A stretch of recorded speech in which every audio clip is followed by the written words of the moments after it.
तो पिछली क्लास में अगर आपको ध्यान हो, चूँकि बीच में काफ़ी गैप हो गया था छुट्टियों की वजह से, तो just let me quickly remind you what we have done is we have extended the point 2D class, ठीक है? पॉइंट 2D क्लास ये था। I am talking about the geometrical shape simulator application जो हम बिल्ड कर रहे थे, ठीक है? इसमें हमने क्या डिस्कस किया था शुरू में कि हम डिफरेंट ज्योमेट्रिकल शेप्स बनाना चाहते हैं और उन पे न्यूमेरिकल कैलकुलेशंस या मैथमेटिकल कैलकुलेशंस करना चाहते हैं। जैसे फॉर एग्जांपल अगर 2 डायमेंशनल शेप है तो उसका एरिया और पैरामीटर हम कैलकुलेट करना चाहते हैं। तो अल्टीमेटली गोल ये था कि रेक्टेंगल हो गया, ट्रायंगल हो गया, सर्किल हो गया, सेमी सर्किल हो गया, ट्रेपेजियम हो गया, इस तरह के शेप्स के ये सारी चीज़ें हम कैलकुलेट कर पाएँ, राइट? फिर ये इंक्लिनेशन था कि in future we will after the delivery of this first working application where we can work on where the client can work on the two dimensional shapes, we will proceed to the three dimensional shapes, ठीक है? तो ये सारे जो आपको बताया था कि बिल्डिंग आप प्रॉब्लम को टॉप लेवल से देखना शुरू करते हो और ऑब्जेक्ट ओरिएंटेड प्रोग्रामिंग में सबसे पहले आप ऑब्जेक्ट्स को आइडेंटिफाई करते हो। ऑब्जेक्ट आइडेंटिफाई करने का मतलब उनको राइट डाउन करते हो एक नाउन के फॉर्म में प्रॉब्लम स्टेटमेंट से। तो जो नाउन के फॉर्म में जो हमने हमने लिखा वो सबसे पहले जो क्लासेस आई थी वो क्या आई थी 2D डायमेंशनल शेप्स के लिए सर्किल हो गया, रेक्टेंगल हो गया, ट्रायंगल हो गया, सेमी सर्किल हो गया, इस तरह के सारे शेप्स आए थे, राइट? अब प्रॉब्लम को उसके बाद ब्रेक डाउन करते जाना है हमें छोटे लेवल पर। जब हम ट्रायंगल के बारे में हमने सोचना शुरू किया कि भाई ट्रायंगल क्या चीज़ होती है बाय डेफिनेशन, तो हमें समझ में आया कि triangle is composed of 3 sides, right? Correct? Rectangle is composed of 4 sides. Circle is composed of a radius, that is one side, and a center. ठीक है? Now, अब रेडियस अगर सर्किल की आप बात करें तो एक पॉइंट की जरूरत पड़ी, एक लाइन की जरूरत पड़ी। रेक्टेंगल और ट्रायंगल में लाइंस की जरूरत पड़ी, है ना? तो फिर हमने कहा कि भाई ट्रायंगल अगर 3 लाइन से बना हुआ है तो एक लाइन को हम मॉडल कैसे करेंगे? ठीक है? तो एक लाइन को मॉडल करेंगे स्टार्ट पॉइंट और एंड पॉइंट से। Fine?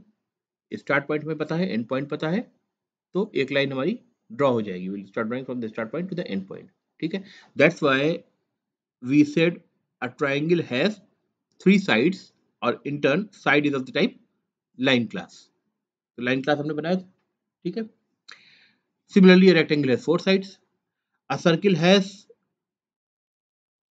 one side or one line which is radius as well as one center which is of the type point 2D, because as of yet we were still talking about the two dimensional shapes only, ठीक है? अभी हम 3 dimension पे move नहीं किए थे, right? अब line पे आते हैं, तो लाइन को अगर हम देखेंगे कैसे डिफाइन करेंगे तो we know that it's a start point and end point, and a point is defined if it's a two dimensional point, it is we have created a class point 2D for it, right? So that's composed of x and y coordinates, both the coordinates are taken as integer types, ठीक है? ऐसे हमने करा था। तो ये हमारे building blocks हो गए सबसे लोअर लेवल के, है ना? यानी अगर हमें आपको पहले भी एग्जांपल दिया था कि अगर हम घर बनाना चाहें तो हम पहले क्या करेंगे, हम सोचेंगे कि घर में कितने रूम होंगे।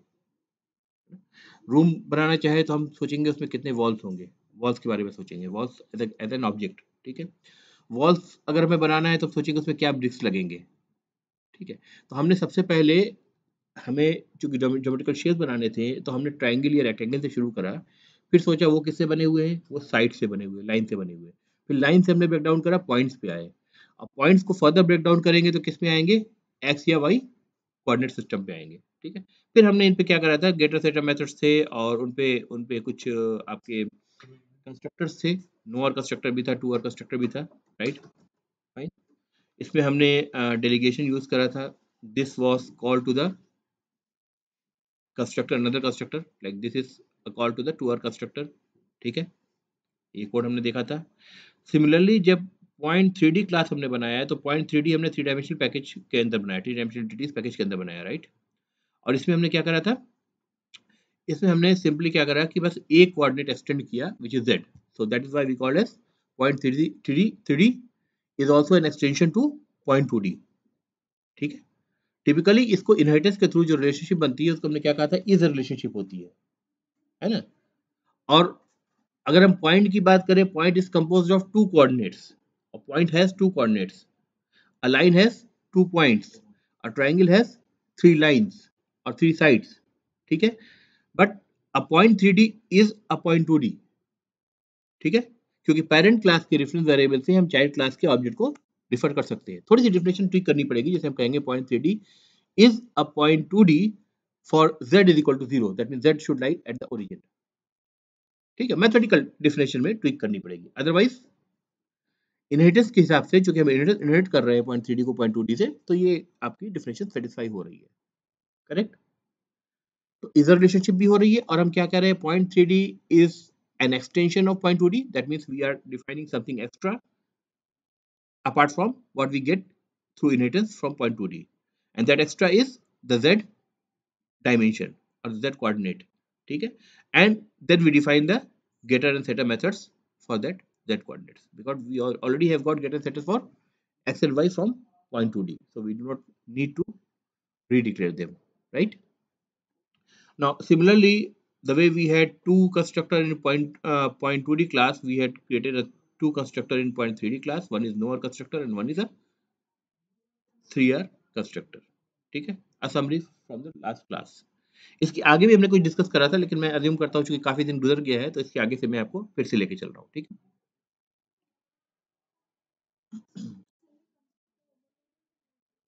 इसे कंस्ट्रक्टर ओवरलोडिंग बोलते हैं, right, because they share the same name but the parameter differs, ठीक।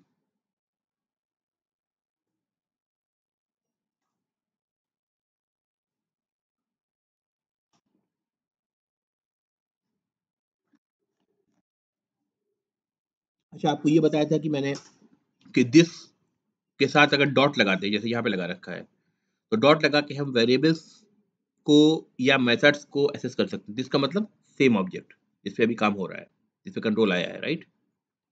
लेकिन दिस के साथ अगर ब्रैकेट लगा है, इसका मतलब this is a call to the constructor that is takes 3 arguments. और वो कॉल कहाँ आएगी, अगर आप इसको क्लिक करें, देखिए सीधे यहाँ पे आ रही है ना, तो यानी इसका कॉल है। सुपर का मतलब क्या है, it's a call to the constructor of parent class. अगर सुपर डॉट लगाते हैं तो उसका मतलब क्या होता है, we want to access either the variable or methods of parent class. फिर एक चीज आपको बताई थी मैंने कि whenever you create an object of the child class, ठीक है, before all the statements in the constructor run, the constructor of the parent class should also run, यानी constructor of the parent class should run first before the completion of the constructor of the child class, ठीक है। यही वजह है कि आपको बताया था कि ये सुपर जो है, इसको हम उठा करके अगर हम ऐसे चाहें यहाँ लगाना, तो हम नहीं लगा सकते, यानी call to the constructor should be the first statement in a constructor, चाहे सुपर हो चाहे दिस हो। ये रूल पिछली बार बताया था। It is going to give you a compilation error. Constructor call must be the first statement in a constructor, ठीक है, ये रूल बताया था आपको, राइट। तो कभी भी आपको जब दिस या सुपर यूज करना है, आपको ध्यान रखना पड़ेगा कि that has to be the first statement in the constructor that you are writing the code in, ठीक है, क्लियर है। सुपर के साथ अगर दिस हम दोनों यूज करना चाहें, यानी दोनों call to the constructor, one call should go to the constructor of the same class and one call should go to the constructor of the parent class, we cannot do this. Why? Because whosoever comes later will not be the first one or the first statement in the constructor. तो same rule की वजह से वो possible नहीं है, ठीक है ना, क्लियर है।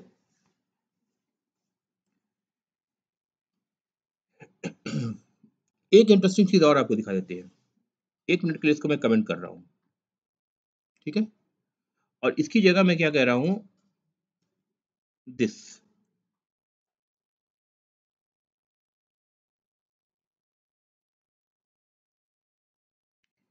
भाई एक ही दिस कंस्ट्रक्टर कॉल लगाया है, that is the first line of the constructor, ठीक है, as per the rule this or super should be the first line of the constructor, which is being satisfied, but still I am getting the compilation error. Why? Just look at this code.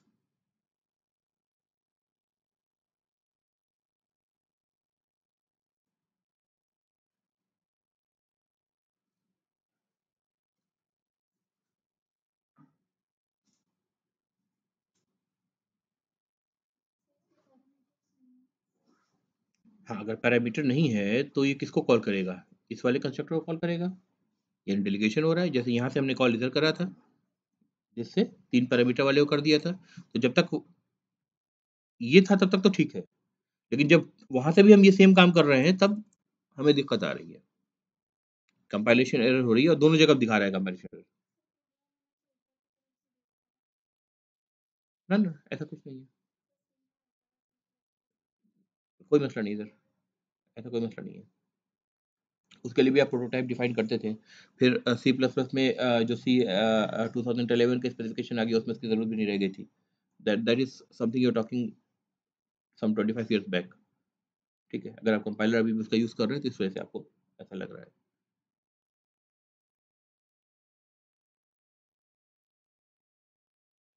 Error एक बार देखिए क्या कह रहा है। जब भी कोई solution समझ में ना आए, सबसे पहले तो एरर देखिए, recursive constructor invocation point 3D। यहाँ पे देखिए, अभी तक ये कोई एरर नहीं दे रहा था, अब ये कह रहा है recursive constructor invocation point 3D। क्या मतलब हुआ इसका? रिकर्सिव का मतलब फंक्शन कॉलिंग इटसेल्फ। ठीक है, यहाँ पे रिकर्सिव का मतलब क्या हुआ? One constructor is calling the another constructor and then that constructor is calling this the same constructor. ये क्या हो जाएगा? एक लूप में चला जाएगा ना। तो लूप में चला जाएगा तो नेवर एंडिंग प्रोसेस हो जाएगा, कभी ऑब्जेक्ट बन ही नहीं पाएगा, है ना? तो अगर इस तरह का आप कोड देखें तो आप समझ जाए compiler is smart enough to detect this and give you a compilation error that you can not do this. समझ रहे बात? ये चीज पॉसिबल नहीं है। इस तरह के अक्सर क्वेश्चन आते हैं एग्जाम्स में, कॉम्पिटिटिव एग्जाम्स जो होते हैं ना, जैसे आप जॉब वगैरह के लिए जाएंगे, कभी फ्रेशर्स लेवल पे भी आप देख लेंगे, कभी थोड़ा सा 1-2 साल के एक्सपीरियंस के बाद भी जाएंगे तो इस तरह के कॉम्प्लिकेटेड क्वेश्चन देखेंगे। तो यू शुड अंडरस्टैंड दिस। ठीक है, इसमें याद रखने वाली बात नहीं है, ये लॉजिक वाली बात है कि आप समझ रहे हैं कि ये एक लूप में चला जाएगा, इसलिए ये कंपाइलर कंपाइलर बहुत एक तरह से बहुत इंटेलिजेंटली बिहेव करेगा। तो जब भी आपको डाउट हो कि ये कोड चलेगा नहीं चलेगा, तो आप कंपाइलर की तरफ से सोचना शुरू करिए। ठीक है, कि उसके इंटेलिजेंस के हिसाब से ये क्या होना चाहिए। ठीक है, तो नॉर्मली आपको आइडिया मिल जाएगा, एक्सेप्ट एक्सेप्शंस। ठीक है, उन एक्सेप्शंस की भी वजह होगी। ठीक है, so this is not possible. अब यहाँ पे क्या हो रहा है, जब ये कोड था तब कोई प्रॉब्लम नहीं थी, क्योंकि ये वाला कंस्ट्रक्टर जो है इसको कॉल कर रहा है और ये वाला कंस्ट्रक्टर अपने पेरेंट क्लास को कॉल कर रहा है। अब साइकिल नहीं बन रही है। जब साइकिल नहीं बन रही है तो कोई प्रॉब्लम नहीं है। ठीक है, करेक्ट। अच्छा, अब एक चीज जो आपको बताई थी कि जब चाइल्ड क्लास का ऑब्जेक्ट आप बनाते हैं तो पेरेंट क्लास का कंस्ट्रक्टर पहले कॉल होता है, फिर चाइल्ड मतलब पहले पहले पेरेंट क्लास का कंस्ट्रक्टर कॉल नहीं होता, बल्कि पहले पेरेंट क्लास का कंस्ट्रक्टर कंप्लीट होता है। कॉल तो पहले चाइल्ड क्लास के कंस्ट्रक्टर में जाएगी, तभी तो आप सुपर पे कॉल भेजवा रहे हैं, है ना? तो कॉल पहले चाइल्ड क्लास के कंस्ट्रक्टर पे आएगी, लेकिन कोई भी स्टेटमेंट रन होने से पहले कॉल जाएगी कहाँ? सुपर पे। ठीक है, अगर ये स्टेटमेंट नहीं भी होता तो भी ऑटोमेटिकली यहाँ पे आप समझ लें कि कंपाइलर ने एक कॉल इंसर्ट कर लिया है super with no arg constructor call. ठीक है, ऑलरेडी यहाँ मौजूद है। ठीक है, एग्रीड। ठीक है, क्योंकि पेरेंट क्लास के कंस्ट्रक्टर को रन होना है पहले, even before executing this this line of statement. ठीक है, तो इसका मतलब क्या है कि अगर ये कंस्ट्रक्टर नहीं होता तो super open bracket and close bracket without any argument, वो अपने आप कंपाइलर ने इंसर्ट कर दिया, आप अज्यूम कर लो। ठीक है, जैसे डिफॉल्ट कंस्ट्रक्टर आपका कंपाइलर इंसर्ट करता है। ठीक है, आप किसी क्लास को का पेरेंट क्लास नहीं बना रहे हैं, तो एक्सटेंड्स ऑब्जेक्ट अपने आप लगा देता है। पिछली क्लास में देखा था, right? Every class extends from the object class. Why? We have seen the reason that because there are several methods which are of importance that should be inherited by every class. ठीक है, fine. अच्छा, अब इस point को एक बार prove करने के लिए कि पेरेंट क्लास का कंस्ट्रक्टर पहले रन होता है या कंप्लीट होता है चाइल्ड क्लास के कंस्ट्रक्टर के कंप्लीट होने से पहले, हम एक काम करते हैं, इस एक एग्जांपल पे आते हैं। या लेट मी, ओके, ठीक है, ये देखिए एनिमल क्लास है। ठीक है, मैं इसका सारा ही कोड हटा देता हूँ, इसको कमेंट में डाल देता हूँ, just to simplify the thing. Add to a block comment. इस क्लास के अंदर कुछ भी डिफाइंड नहीं है। ठीक है, let me just define a constructor for this class. कैसे डिफाइन करेंगे बताइए, क्या लिखूं कोड? एनिमल लिखूं? Animal, that's it. इसमें मैं कुछ प्रिंट कर देता हूं।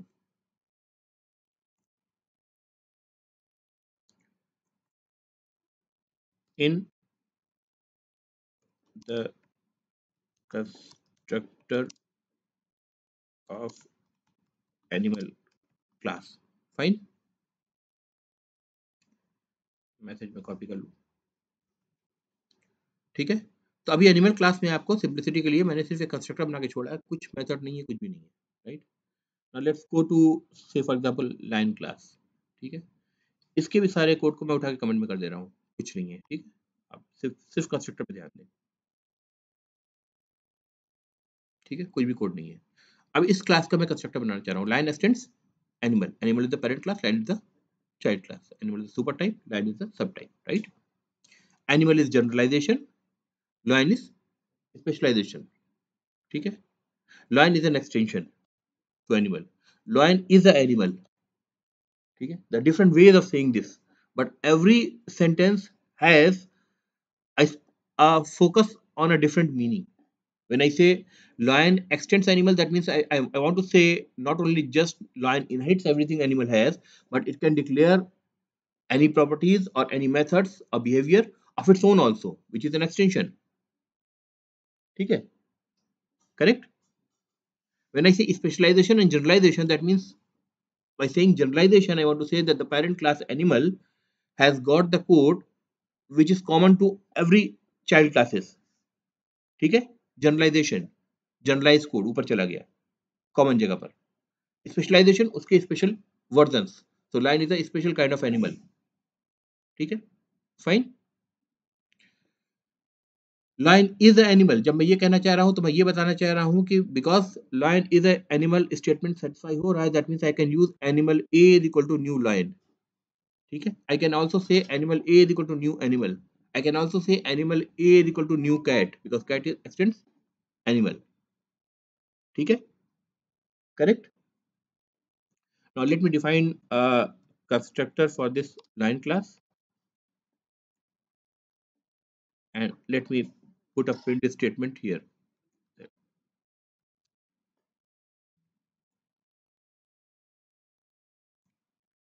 in the constructor of line। ठीक है, अब हम चले जाते हैं किसी से फॉर एग्जांपल टेस्ट जू क्लास के अंदर, और let me create a new class. थोड़ा सा कॉम्प्लिकेटेड हो जाएगा ये, इतना सारा कोड इसके अंदर। New class test constructor call.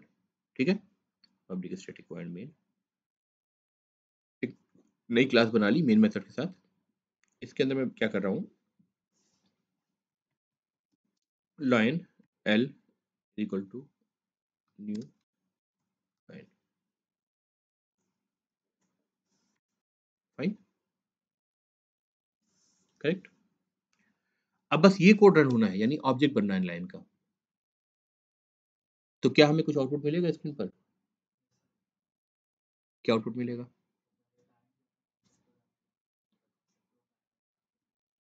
अच्छा, फिर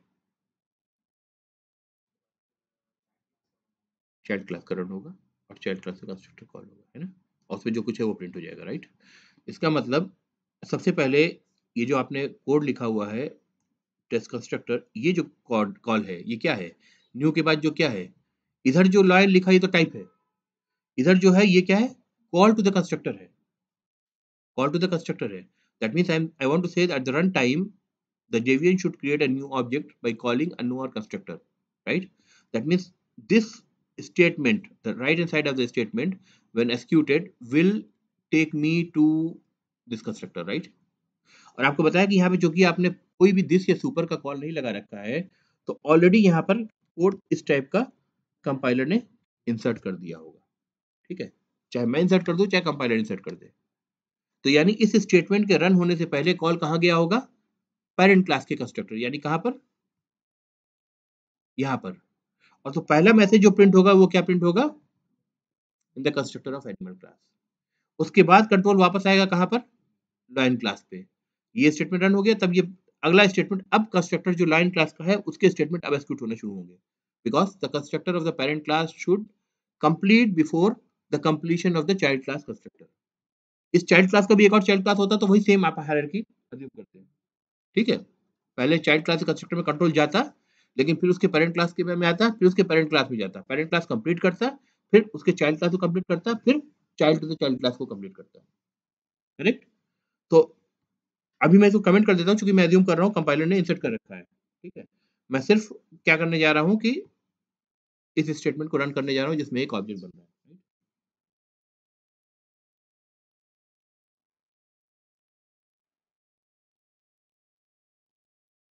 देखिए एज एक्सपेक्टेड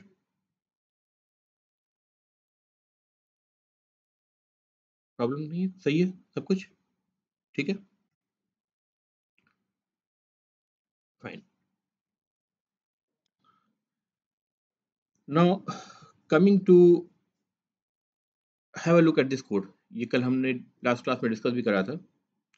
यहाँ आप देख रहे हैं कि दो ऑब्जेक्ट क्लास के दो हमने इंस्टेंस वेरिएबल डिक्लेयर करे थे, O1 and O2, right.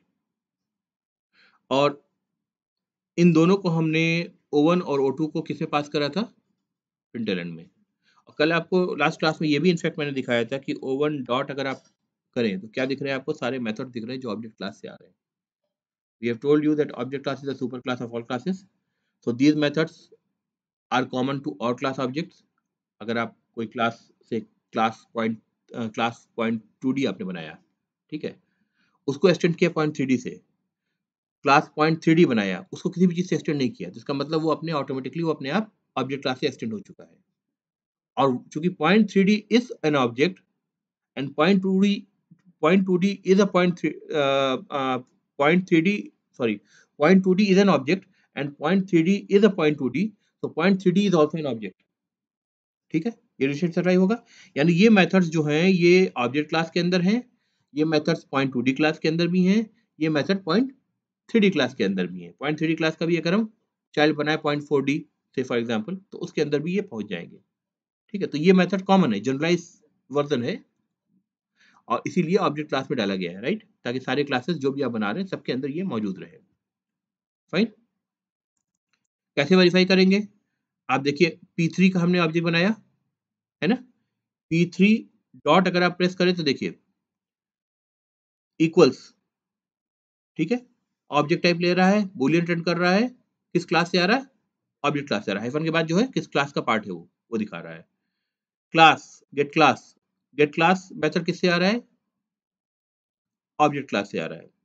Get x किससे आ रहा है, पॉइंट 2D से आ रहा है, क्योंकि ऑब्जेक्ट जो है पॉइंट 3D का है, तो इसने इनहेरिट किया वो सारे मेथड्स और वेरिएबल जो वेरिएबल थे पॉइंट 2D में भी, तो ये पॉइंट 2D से आ रहा है। गेट वाई पॉइंट 2D से आ रहा है, गेट जेड पॉइंट 3D से आ रहा है, तो ये आपको सारे मेथड दिखा रहा है जो पॉइंट 3D में डिक्लेयर्ड हैं, जो पॉइंट 2D में डिक्लेयर्ड हैं, और जो ऑब्जेक्ट क्लास से आ रहे हैं, सारे के सारे आपको P3 के रेफरेंस वेरिएबल पर एक्सेस करने की परमिशन है आपको, शो कर रहा है, राइट, करेक्ट। नाउ इन दोनों का आउटपुट क्या था, इन दो लाइन का,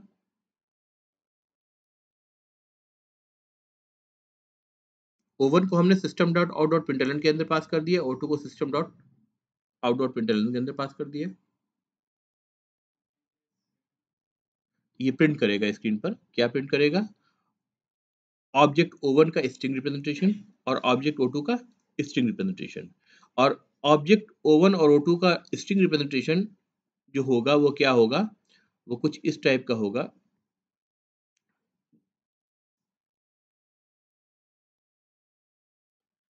fully qualified name java.lang.object at hash code which indicates a sort of address, not exactly address but a sort of address. The JVM knows how to reach using this hash code to the object, ठीक है, we cannot use that, ठीक है।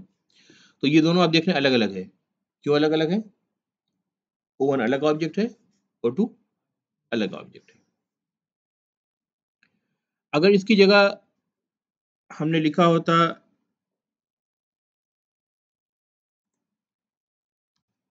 string str1 equal to new string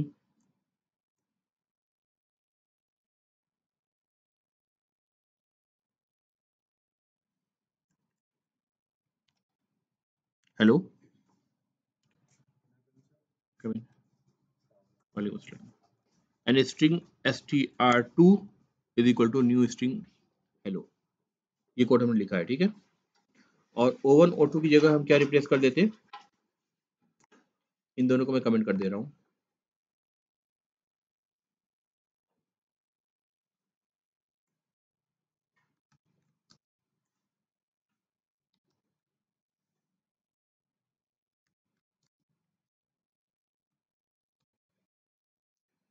अब क्या क्या expect कर रहे हैं आप, क्या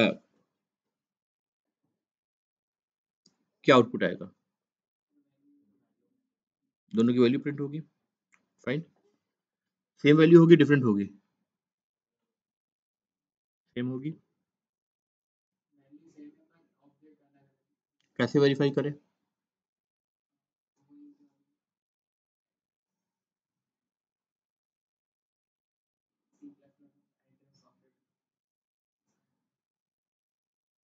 str1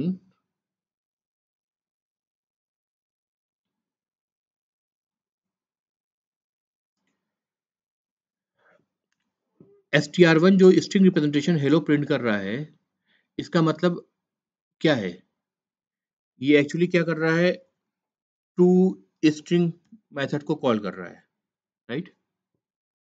फाइन. इसका मतलब ये है कोड के अंदर, चाहे मैं ऐसे लिखूं चाहे उससे लिखूं, देखिए आपके कोड पे कोई असर नहीं पड़ रहा है. फाइन. अब टू स्ट्रिंग मेथड जो है स्ट्रिंग क्लास के अंदर अगर स्ट्रिंग रिप्रेजेंटेशन प्रिंट कर रहा है और ऑब्जेक्ट क्लास के अंदर उसका फुली क्वालिफाइड नेम विद सब हैश कोड प्रिंट कर रहा है, इसका मतलब टू स्ट्रिंग मेथड एक्चुअली आ कहां से रहा है, ऑब्जेक्ट क्लास से. इसका मतलब स्ट्रिंग क्लास में उसको ओवरराइड कर दिया गया है, उसकी डेफिनेशन चेंज कर दी गई है to make sure that string object should print the string representation which is actually the sequence of character it holds. Correct. इसको उसने ओवरराइड कर रखा है. एक मिनट हम जाके देख भी लेते हैं स्ट्रिंग क्लास के अंदर. आप देखिए, कंट्रोल एफ, देख ले कि ओवरराइड किया भी है कि नहीं किया है.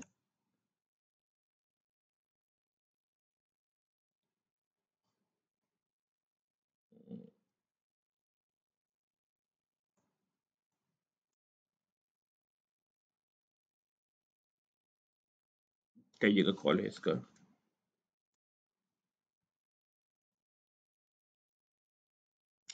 ज्यादा आसान तरीका, छोड़िए इसको. ऐसे पता करना ज्यादा मुश्किल है. आप एक काम करें, स्ट्रिंग क्लास पे क्लिक करें, राइट क्लिक करें, ओपन क्विक आउटलाइन. ठीक है. अब ये सारे आउटलाइन दिखाएगा. आउटलाइन मतलब कौन कौन से मेथड इसके अंदर. अच्छा, इसके अंदर दिखा रहा है. एक मिनट, स्ट्रिंग क्लास के अंदर जाएं, यहाँ पे करें क्विक आउटलाइन. Quick outline. अब देखिए इधर आप इफेक्ट इधर खोल ही दिया इसने, है ना. ये देखिए इसमें टू स्ट्रिंग कहीं दिख रहा है.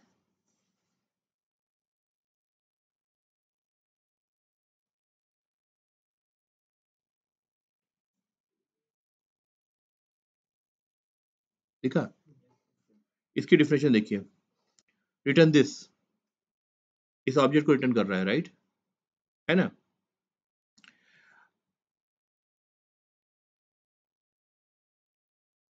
और ये ऑब्जेक्ट को रिटर्न करने का मतलब क्या है कि इसके बेसिकली कैरेक्टर्स को वो प्रिंट कर रहा है.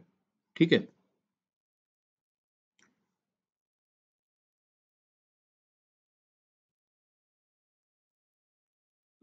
Coming back to test module. ठीक है. अच्छा, कहाँ पे हम फंसे थे. अगर हम इसका क्या चाहते हैं, वो प्रिंट करना, हैश कोड प्रिंट करना, है ना. कि स्ट्रिंग ऑब्जेक्ट का एक्चुअली ऑब्जेक्ट का जो हैश कोड है वो क्या है, दोनों स्ट्रिंग ऑब्जेक्ट का कैसे प्रिंट करें बताइए.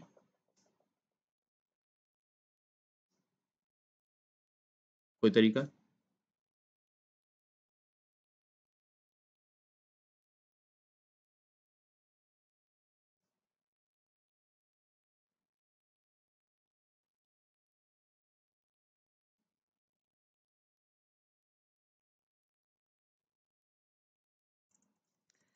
एक तरीका ये हो सकता है क्या कि स्ट्रिंग ऑब्जेक्ट को actually string is an object because object is the parent class of string class also. Object is the parent class of every class, right? So we can cast it back to the object class. ठीक है, ऐसा करके देखते हैं कि अगर ये object class में कास्ट हो जा रहा है तो फिर कंट्रोल किस में जाना चाहिए, फिर ऑब्जेक्ट क्लास के टू स्ट्रिंग मेथड में जाना चाहिए, राइट? क्योंकि अब हम कंपाइलर को हमने बता दिया कि एक्चुअली ये ऑब्जेक्ट क्लास है, लेट्स सी क्या ऐसा होता है क्या, या डायनेमिकली फिर भी वो स्ट्रिंग क्लास पे ले जाएगा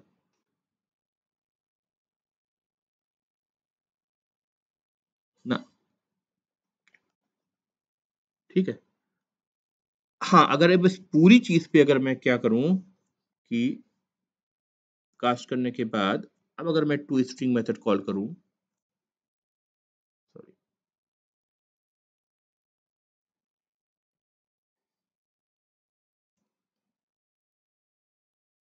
क्या कह रहा है ये, सॉरी,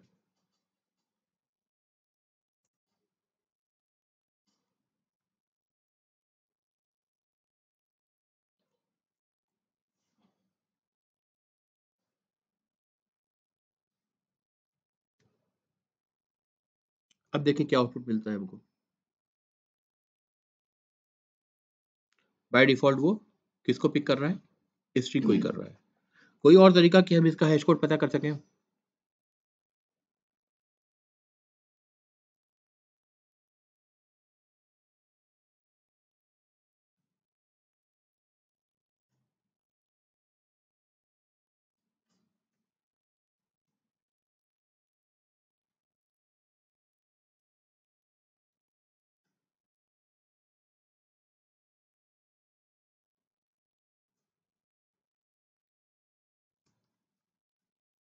ये ट्राई करके देखते हैं।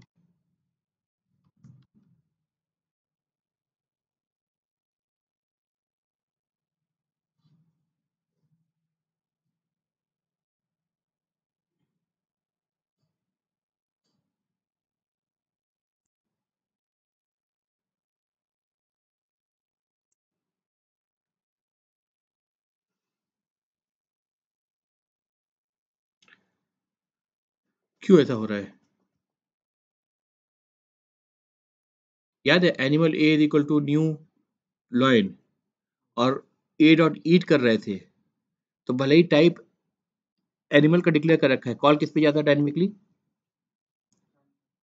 चाइल्ड क्लास के रन टाइम पे वो ये देखता है कि ऑब्जेक्ट कौन सा है। तो डायनेमिक बाइंडिंग की वजह से कॉल किस मेथड पे जाएगा वो डिसाइड कैसे होगा, राइट साइड वाले सिस्टम से होगा। राइट साइड में क्या है आपका, स्ट्रिंग है, O1 is equal to str1 जो मैंने करा है, देखते से इसको रिप्लेस कर दिया यहाँ पर, तो ये भी काम नहीं करेगा। और कोई तरीका?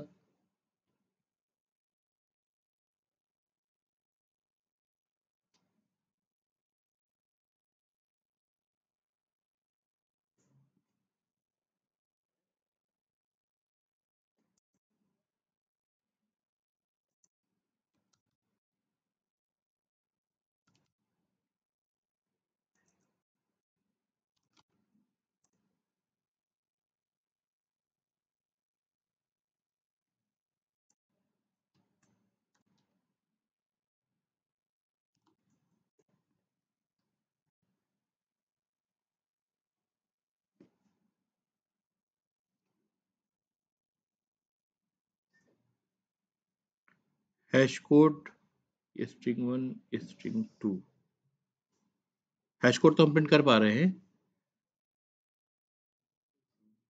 लेकिन वैल्यू सेम एक्सपेक्ट नहीं कर रहे थे, राइट? ओके, तो इसका मतलब कि हैश कोड जो एक्चुअली आपको जो हैश कोड दे रहा है वो इसलिए दे रहा है सेम क्योंकि आ, ये इंडेक्सिंग के लिए यूज होता है, राइट? तो फेच अप करने के लिए, तो ये बकेट को लोकेट करने के लिए अगर दो डिफरेंट ऑब्जेक्ट भी है तो हो सकता है कि हैश कोड उसका सेम रखे। May be this hash code is not, I don't know whether it's the same as it shows, no it should not be the same thing, ठीक है, it should not be the same thing,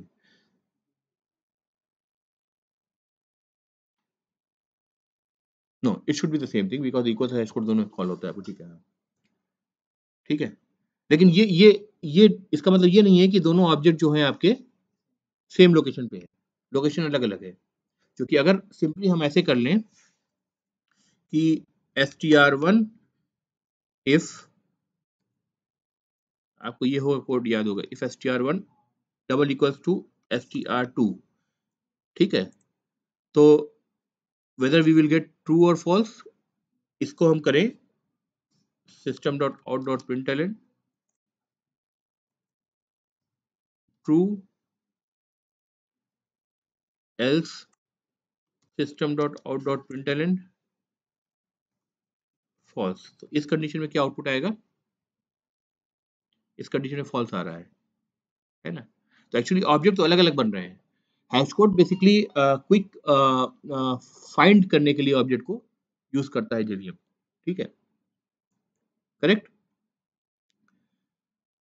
so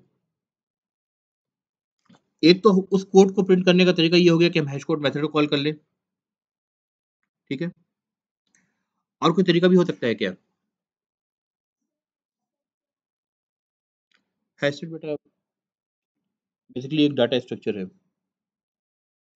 set समझते हो आप? Set की definition क्या होती है? Collection का पार्ट तो है ही है। जितने भी डाटा टाइप जो एक से ज्यादा डाटा एलिमेंट्स को एक्यूमुलेट करते हैं, they are called as collections, and that's why hash set और set is basically a part of the collection API, ठीक है। तो there could be different types of sets, तो set could be a super type. Hash set is one of the set which which works using the hashing technique, ठीक है।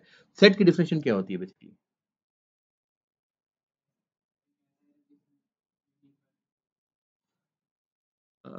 जिसमें हाँ values आपकी unique है, रिपीटेड नहीं है, ठीक है। ऑर्डर्ड होती है क्या? ऑर्डर्ड की गारंटी है?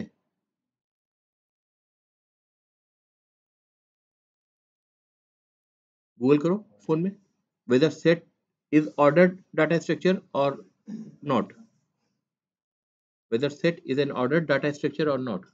बताओ क्या आंसर मिल रहा है?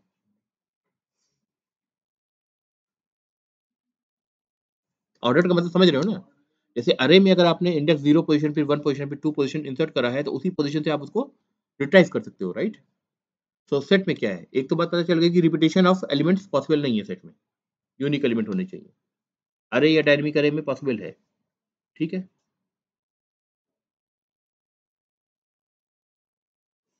चेक करो whether set is an ordered data structure और नॉट।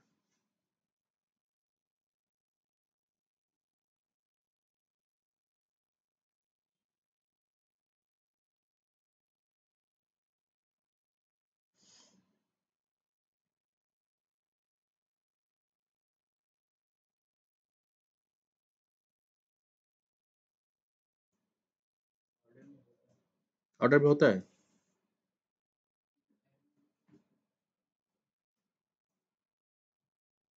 यूनिकनेस नहीं होती है, राइट।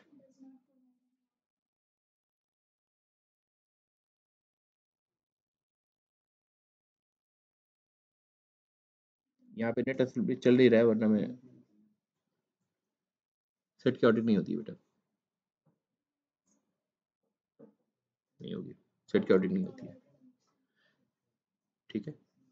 सेट से आप जब एलिमेंट को रिट्राइव करोगे तो आप ये एक्सपेक्ट नहीं कर सकते कि जिस ऑर्डर में आपने इंसर्ट करा है उसी ऑर्डर में आप रिट्राइव करो उसको, ऑर्डर नहीं होता है, ठीक है। So these are different data structures. So collection API in Java is basically something which provides all these classes for these data structures, ठीक है।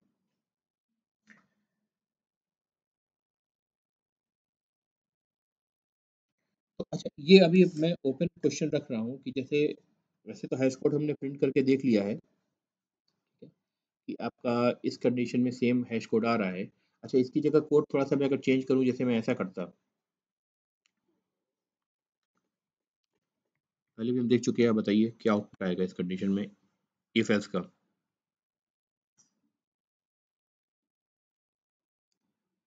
अभी तक फॉल्स आ रहा था,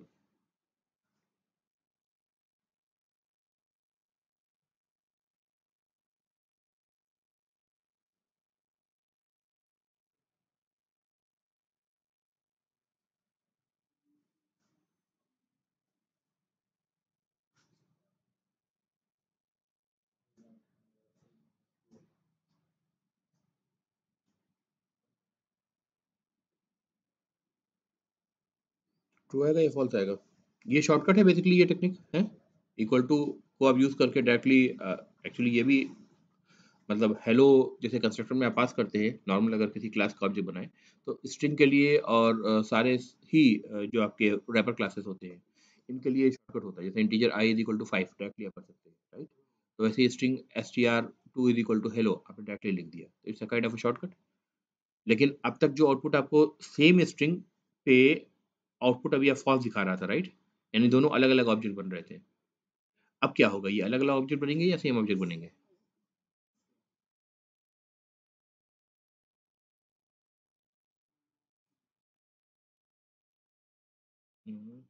str is equal to hello if str1 is equal to str2 str।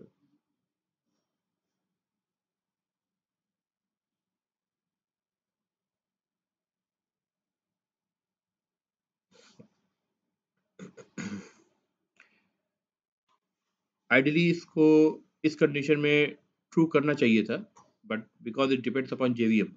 ठीक है, normally क्या होता है कि इस कंडीशन में जेवीएम क्या करता है, जब पहला ऑब्जेक्ट आपने बनाया तो उसको तो उठा करके वो डाल देगा पूल में। ठीक है, स्ट्रिंग पूल जिसको कहते हैं। जब दूसरा ऑब्जेक्ट बनाने की बात आएगी तो अगर वो आपने न्यू इंस्ट्रक्शन नहीं दिया, यानी फिर से फोर्स नहीं करा है कि नया ऑब्जेक्ट बनाओ, तो दूसरा ऑब्जेक्ट कोशिश करता है कि स्ट्रिंग पूल से उठाए ना। It depends upon JVM. Normally क्या होता है इस तरह के कोड में, यहाँ पे क्या करता है स्ट्रिंग पूल से उठाता है, इसलिए एड्रेसेस जो उसके होते हैं जब आप कंपेयर करेंगे तो वो सेम आएंगे, क्योंकि यहाँ पे रेफरेंस पास होना चाहिए। जस्ट लाइक अगर आप str2 is equal to str1 कर दें तब भी क्या होता है, रेफरेंस ही पास होता है।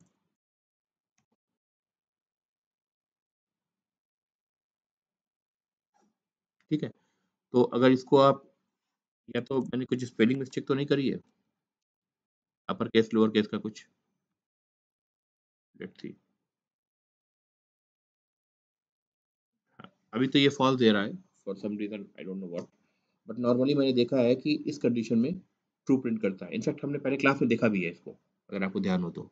ठीक है, क्योंकि तब वो क्या करता है, पिक करता है स्ट्रिंग पूल से पिक करता है। ठीक है,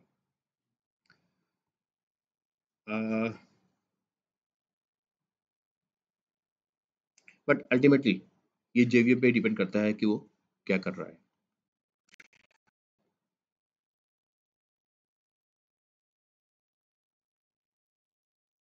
एक चीज और ट्राई कर लेते हैं।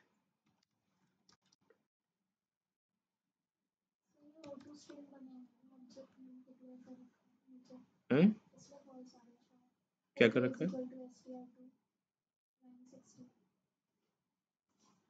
अगर आप ये कह रहे हो तो ठीक है, मैं इसको हटा देता हूँ, देखता हूँ एक बार।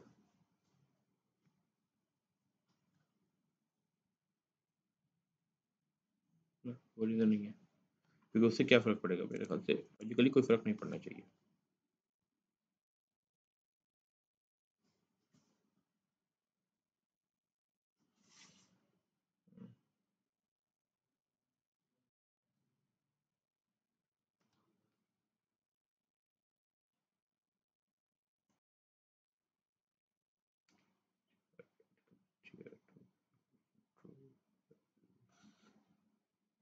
आई डोंट नो, मतलब कभी कभी ऐसा होता है। ठीक है, मैं अभी कह नहीं सकता कि क्यों ये भी वैसा कह रहा है। ठीक है, probably we should Google it, कि अगर कभी कभी ऐसा बिहेवियर शो कर रहा है तो क्यों कर रहा है। ठीक है, इस रूम की प्रॉब्लम ये है कि नेट कनेक्ट नहीं हो सकता यहाँ से, नहीं तो अभी ट्राई करते, अभी फाइंड आउट करते। ठीक है, तो इसको करेगा कोई ट्राई?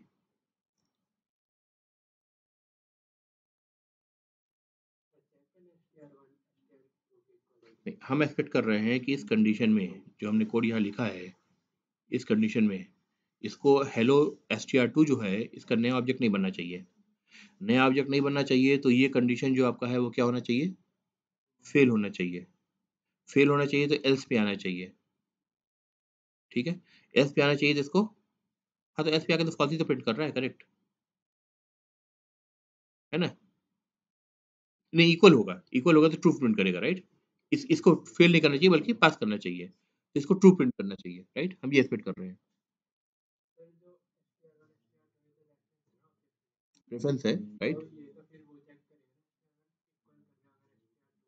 राइट, एड्रेसेस चेक करेगा, राइट? नहीं, एड्रेसेस चेक करेगा तो हमने पहले भी आपको दिखाया हुआ है कि जब ऐसा होता है कोड में तो एक वीडियो में आप देखेंगे, आप मैंने यही सेम कोड करके दिखाया है आपको। उस कंडीशन में होता क्या है कि नॉर्मली जब पहला वाला जो आपने ऑब्जेक्ट बनाया है, ठीक है? वो चूँकि न्यू कीवर्ड यूज़ करके बनाया है तो क्या होता है कि इसका तो ऑब्जेक्ट बनेगा, str1 का एक अलग ऑब्जेक्ट हीप में बनेगा। str2 क्या करेगा, हीप में ऑब्जेक्ट बनाने के साथ उसको स्ट्रिंग पूल में भी डाल देगा हेलो को। तो जब str2 को जब आप असाइन कर रहे हैं इक्वल टू से, तब वो क्या करेगा कि वो चेक करेगा स्ट्रिंग पूल में ऑलरेडी अवेलेबल है कि नहीं है। अगर ऑलरेडी अवेलेबल है तो वो नया ऑब्जेक्ट नहीं बनाएगा, क्योंकि आपने अब की बार न्यू करके फोर्स नहीं किया है। New is a force statement, ठीक है?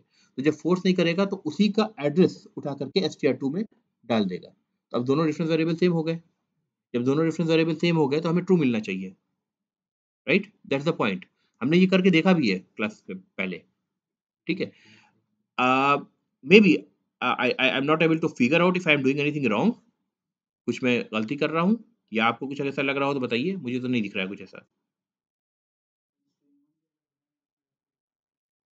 देख लेते हैं एक बार, लेकिन मेरी समझ से उससे कोई फ़र्क पड़ना नहीं चाहिए।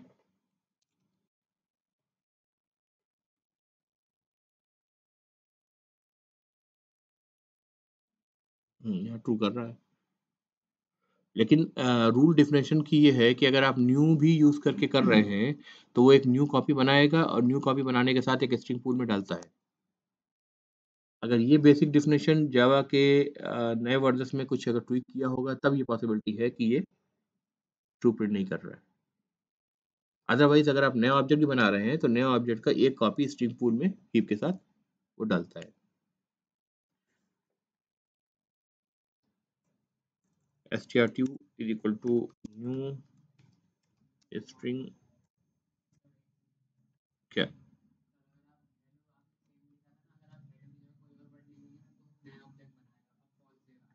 नहीं, वो तो देगा ही, वो तो नॉर्मल कंडीशन है ना। वो तो ऑब्जेक्ट की जब देखिए स्ट्रिंग का एक स्ट्रिंग को दूसरे स्ट्रिंग के आप कंपेयर कर रहे हैं, तो आप कैसे कहेंगे दोनों स्ट्रिंग अलग-अलग है? अगर उसका एक भी कैरेक्टर डिफर करता है, ठीक है? इवन इवन केस में भी डिफर करता है तो वो तो करेगा ही। वो फिर डिफरेंट ऑब्जेक्ट ही बनेगा उस कंडीशन में, अगर पहली बार बन रहा है तो, ठीक है? लेकिन एक बार बन गया स्ट्रिंग पूल में चला गया, तो जब तक वहाँ से वो गार्बेज कलेक्ट ना हो जाए, तब तक क्या होगा कि अगर दोबारा आप उसी कैरेक्टर सेट के साथ अगर दूसरा ऑब्जेक्ट आप बनाने की कोशिश करेंगे without using the new keyword, new is a force statement, तो वो क्या करेगा, स्ट्रिंग पूल से उठाकर उसको देना चाहिए। आइदर एक चीज़ ये हो सकती है किसी वजह से ये गार्बेज कलेक्ट हो जा रहा हो पहले, ठीक है? इसीलिए मैंने यहाँ पे str1 को यहाँ पर प्रिंट करके एक स्टेटमेंट लगाया था कि मतलब I want to make sure कि मतलब जेवीएम पहले से उसको देख रहा है कि अच्छा ठीक है, आगे अभी इसका रेफरेंस नल हमको नहीं करना है, ठीक है? बट दैट डज़न्ट वर्क, ठीक है? जैसे फॉर एग्ज़ाम्पल अगर आपको ये मैं दिखा दूँ, अब न्यू स्ट्रिंग मैंने करा,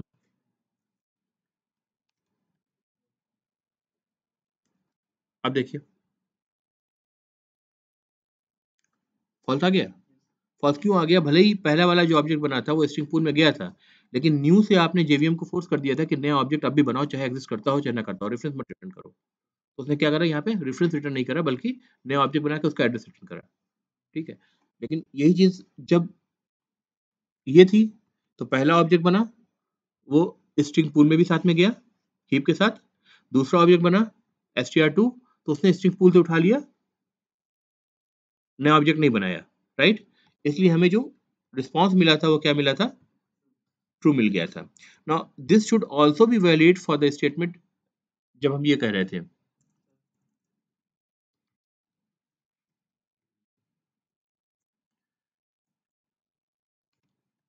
क्योंकि नया ऑब्जेक्ट तो बन रहा है हीप में, लेकिन नया ऑब्जेक्ट बनने के साथ इसको इस ऑब्जेक्ट को उठा के स्ट्रिंग पूल में भी डालना था, ताकि दोबारा जब ऑब्जेक्ट बने विदाउट न्यू, उसको वहां से पिक करना चाहिए था। But surprisingly we see that कि ऐसा नहीं हो रहा है, ठीक है?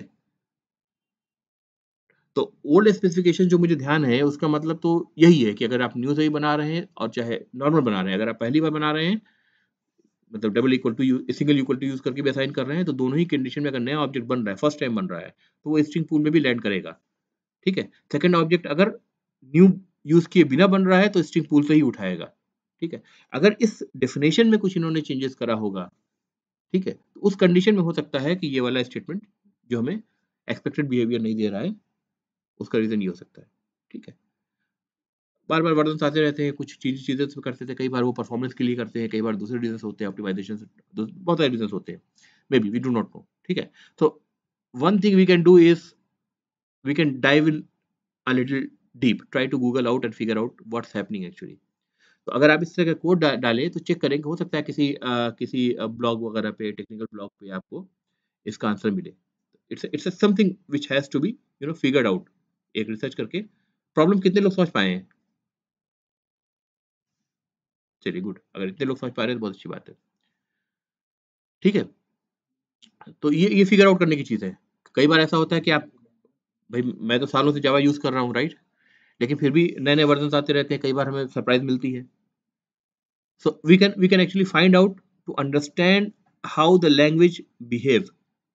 ठीक है, और ये सब लर्निंग जो होती है ना, जो R&D की लर्निंग होती है, ये आपको बहुत हेल्प करेगी आगे भी चल के, इसकी हैबिट जो होती है। ठीक है, तो फाइंड आउट करें। अगर किसी को मिलता है तो वो एक काम करें, अपने ग्रुप के व्हाट्सएप ग्रुप में इस क्वेश्चन को टाइप करके, ठीक है, ये कोड चाहिएगा तो मैं आपको भेज दूंगा। ठीक है, और ये फोटो खींचना चाहिए तो फोटो खींच लीजिए, और इसका सॉल्यूशन अगर किसी को मिले तो मुझे बताएं ग्रुप में। ठीक है, देखिए कुछ भी अगर आप नया फाइंड आउट करके देते हैं तो रेस्ट अश्योर्ड उसका आपको कुछ ना कुछ आपको बेनिफिट फाइनली मिलेगा। कैसे मिलेगा वो मैनेज करना मेरा छोड़ दीजिएगा। ठीक है, आपके नाम से वहां पर आएगी चीज, वो मेरे रिकॉर्ड में रहेगी। ठीक है, एक्स्ट्रा एफर्ट है ना। ठीक है,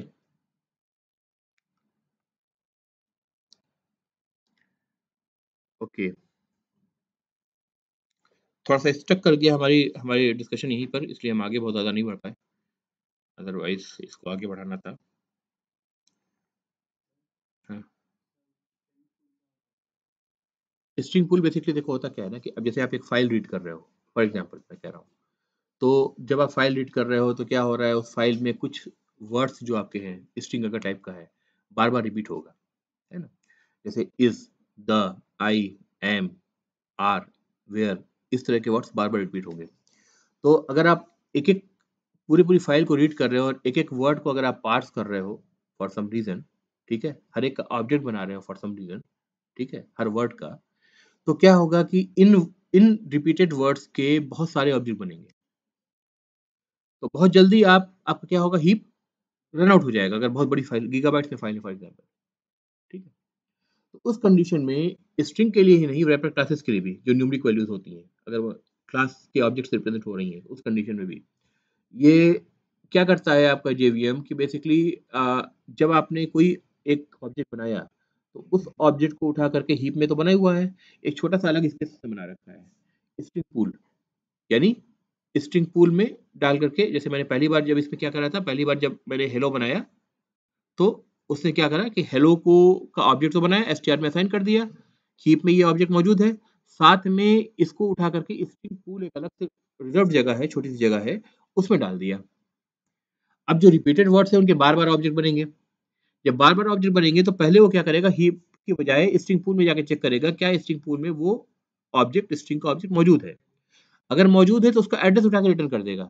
तभी तो ये हो रहा था जो आपने खुद ही बताया था, कि मतलब दो बार हेलो हम लिख रहे हैं तो क्या हो रहा है, वो ट्रू दे रहा है एड्रेस, अलग अलग ऑब्जेक्ट नहीं बना रहा है, राइट, क्योंकि स्ट्रिंग पूल से उसी एड्रेस का, उसी ऑब्जेक्ट का रेफरेंस आपको वापस मिला है जो हीप में बन के रखा हुआ है ना, वहां पे एक कॉपी चली गई है। फाइन, तो अ, ये बेसिकली ऑप्टिमाइज करने का तरीका है ताकि मेमोरी को भी बेटर यूटिलाइज कर सकें। और अब ये भी जानते हैं कि ऑब्जेक्ट क्रिएशन जब भी होता है तो सीपीयू यूटिलाइजेशन भी ज़्यादा होता है ना? तो प्रोग्राम भी परफॉर्म ज़्यादा फास्ट करेगा उस कंडीशन में, और मेमोरी ऑप्टिमाइजेशन तो खैर है ही है। ठीक है? Any other questions? या नहीं, नहीं, इक्वल्स मेथड अगर आप करेंगे तब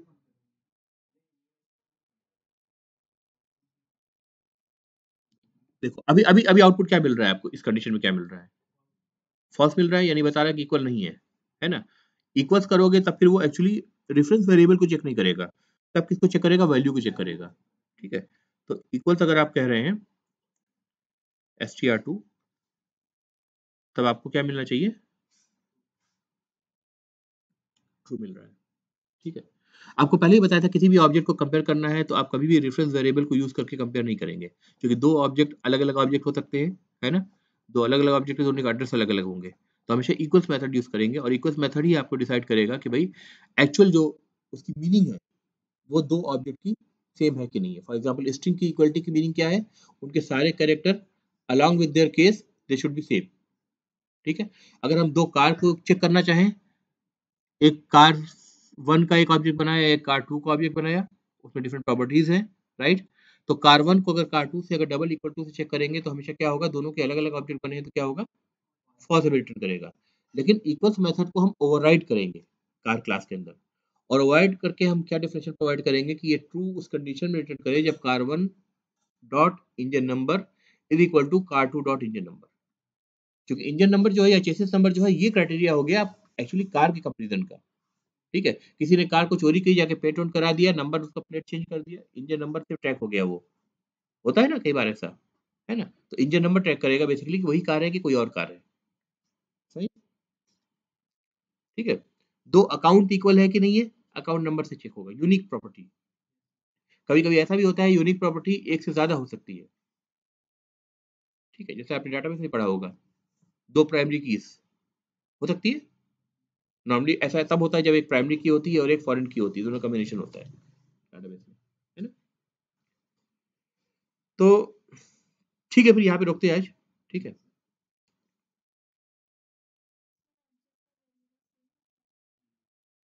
ऑब्जेक्ट और वेरिएबल से क्या मतलब है तुम्हारा, ये ऑब्जेक्ट जो कैपिटल ओ से शुरू हो रहा है, फिर str1 is the reference variable, ये जो लेफ्ट साइड है कोड का, ये चीज, ये डिक्लेरेशन है। तो जैसे इंट x कहते हैं वैसे हम कह रहे हैं स्ट्रिंग str1, यानी str1 is of type string.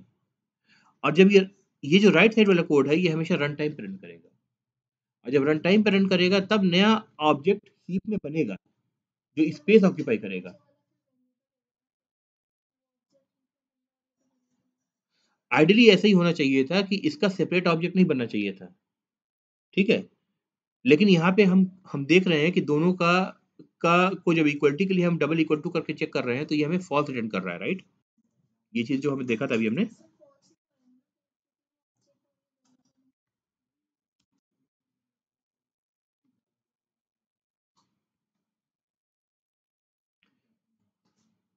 है ना। इसका मतलब क्या हुआ, इसका ऑब्जेक्ट बना, इसमें कोई एड्रेस गया, ठीक है, और इसमें जो एड्रेस गया वो अगर सेम ऑब्जेक्ट पे जाता तो हम ये क्या कंपेयर कर रहे हैं, str1 is equal to str2 का मतलब डबल इक्वल टू का मतलब हम एड्रेसेस को कंपेयर कर रहे हैं, वेरिएबल जो है एड्रेसेस को होल्ड कर रहा है। बात नहीं समझे तुम, अच्छा देखो ऐसे समझो।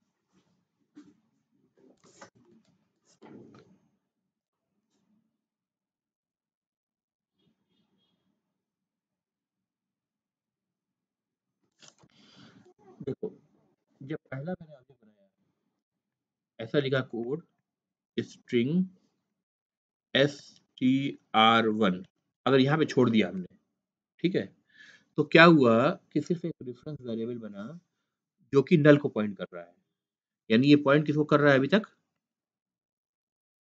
नल को, यानी कोई भी ऑब्जेक्ट को पॉइंट नहीं कर रहा है।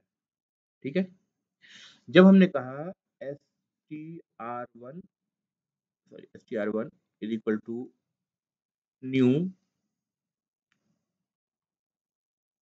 स्ट्रिंग डबल कोट में हेलो डाल दिया, और एक्चुअली जब ये कोड जेवीएम ने रन किया तो उसने क्या किया, ये जो हीप है आपकी, heap is a memory location, इसमें एक ऑब्जेक्ट बनाया ऑफ द टाइप स्ट्रिंग, उसके अंदर कैरेक्टर अरे को पॉपुलेट किया जो कि होल्ड कर रहा है इस वैल्यू को, हेलो को, राइट।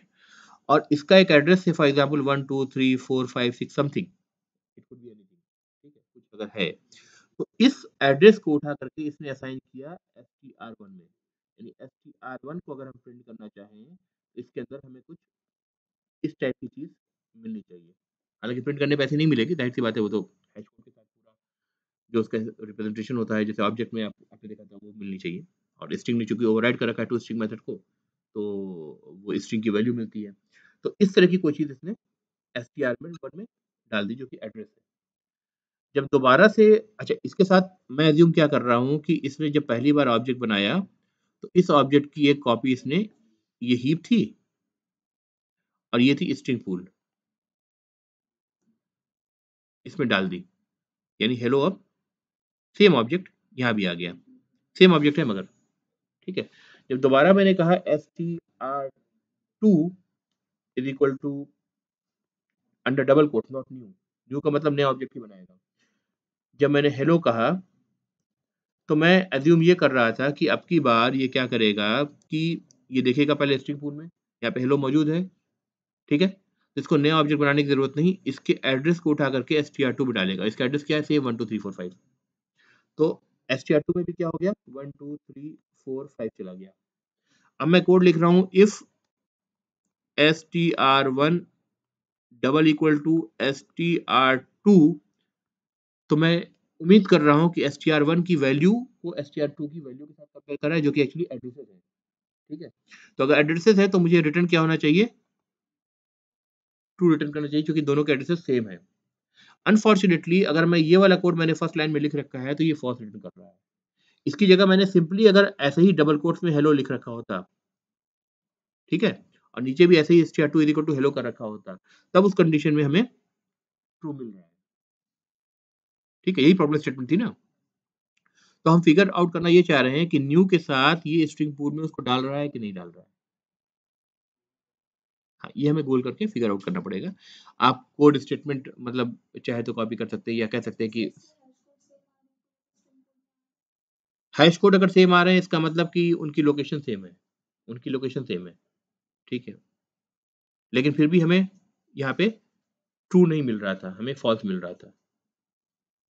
तो अगर अगर अगर लोकेशन सेम है, तो वेरिएबल की वैल्यू सेम होनी चाहिए, फिर हमें ट्रू मिलनी चाहिए। This is something which is contradicting itself, ठीक है? ओरिजिनल डेफिनेशन कॉन्ट्रडिक्ट कर रहा है। हालाँकि हम str1 is equal to double quote में हेलो करा, str2 is equal to double quote में हेलो करा, तब ये डेफिनेशन हमारी वैलिड है। पहले केस में उसने क्या करा, हेलो को स्ट्रिंग पूल में डाला, दूसरे केस में स्ट्रिंग पूल से उठा करके उसके एड्रेस को डाल दिया। तब str1 is equal to str2 अगर इस कंडीशन में डाल दें, तो ट्रू ही रिटर्न कर रहा है हमको, correct?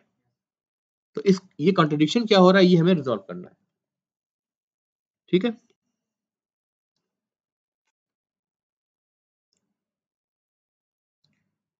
Anything else? Any questions?